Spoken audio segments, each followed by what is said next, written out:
Yo, peace. What is good? So November 6th, we see the return of Canelo Alvarez to Showtime as he faces Caleb Plant for the undisputed super middleweight championship of the world. First time in the four belt era. We're gonna see one solidified champion. I'll try to make this real quick, man. I'm trying to knock these videos down to like an average of 3 minutes, because I tend to go on tangents, but particularly with this fight, I'll be 100% honest with you guys. I don't think Caleb Plant is a bad fighter at all. I think he's a pretty good fighter.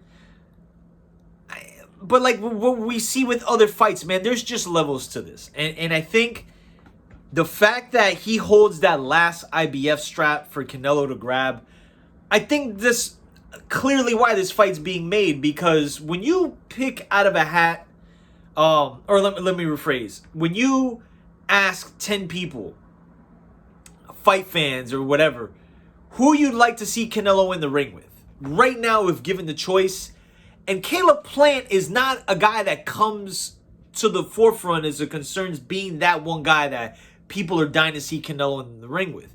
Now, does that leave the door open for Canelo to potentially not take Caleb Plant as serious? I don't think historically that's shown with Canelo. Whether he's fighting a dude that he's a mega favorite over, or a guy that he's really, it's tit for tat, you get much of the same Canelo Alvarez in each of these fights. So I really don't think he's somebody that's going to take Caleb Plant lightly. Caleb Plant has the size, man. I mean, he's 6'2". He's got, like a 74, 75-inch reach.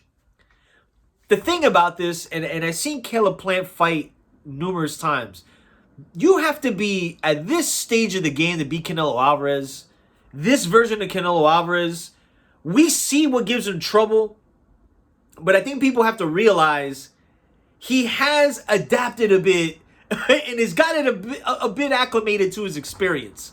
Fighting Floyd Mayweather when he did, and guys like Erislandy Lara, Triple G, Danny Jacobs, these are all little feathers in the cap, even in losses, where you kind of see the experience play a big part.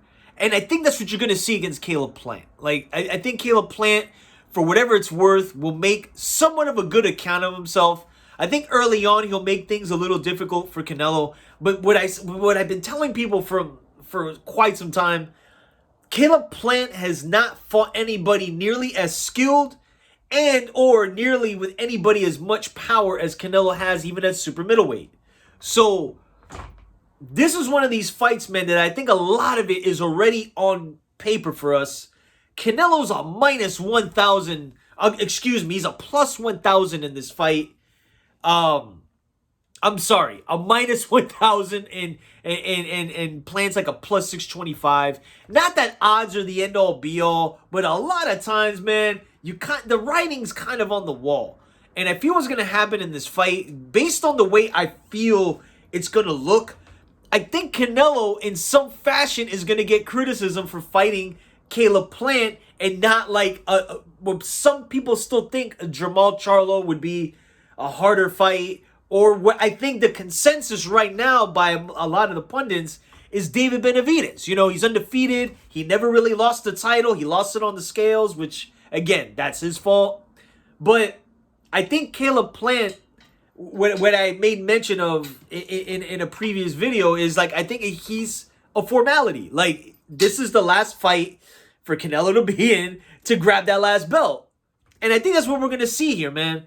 I got Canelo stopping Caleb Plant late in this fight. I think, like I said, I think Caleb Plant makes a good account for himself, but there's just levels to this, man. And I think that's really all this comes down to.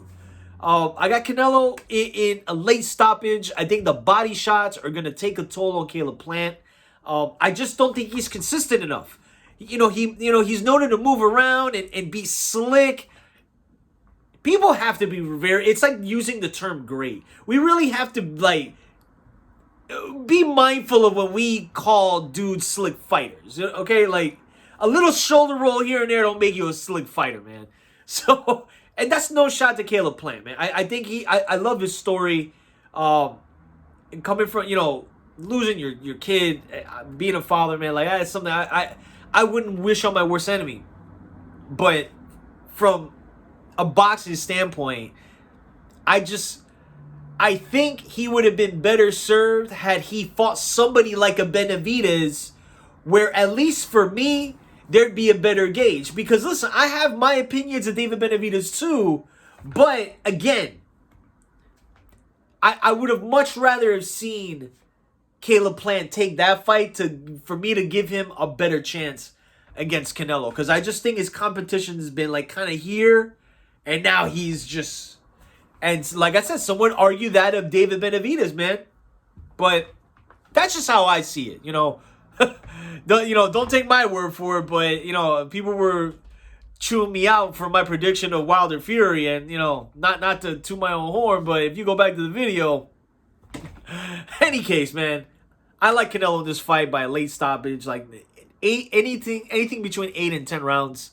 I don't think Caleb Plant's size is gonna play much of an issue because again, like you don't fight tall, So if you don't fight tall, your size really doesn't matter, But I'm interested in the fight, man. I'm interested in all these fights, but I think we will see Canelo's hand raised and become the first undisputed super middleweight champion of this era, of the 4-belt era, I should say. So it's pretty much it, man. Follow us at Guards Grow Boxing on Instagram. Appreciate, I'm back here, man. Follow us on Facebook at facebook.com/GYGBoxing.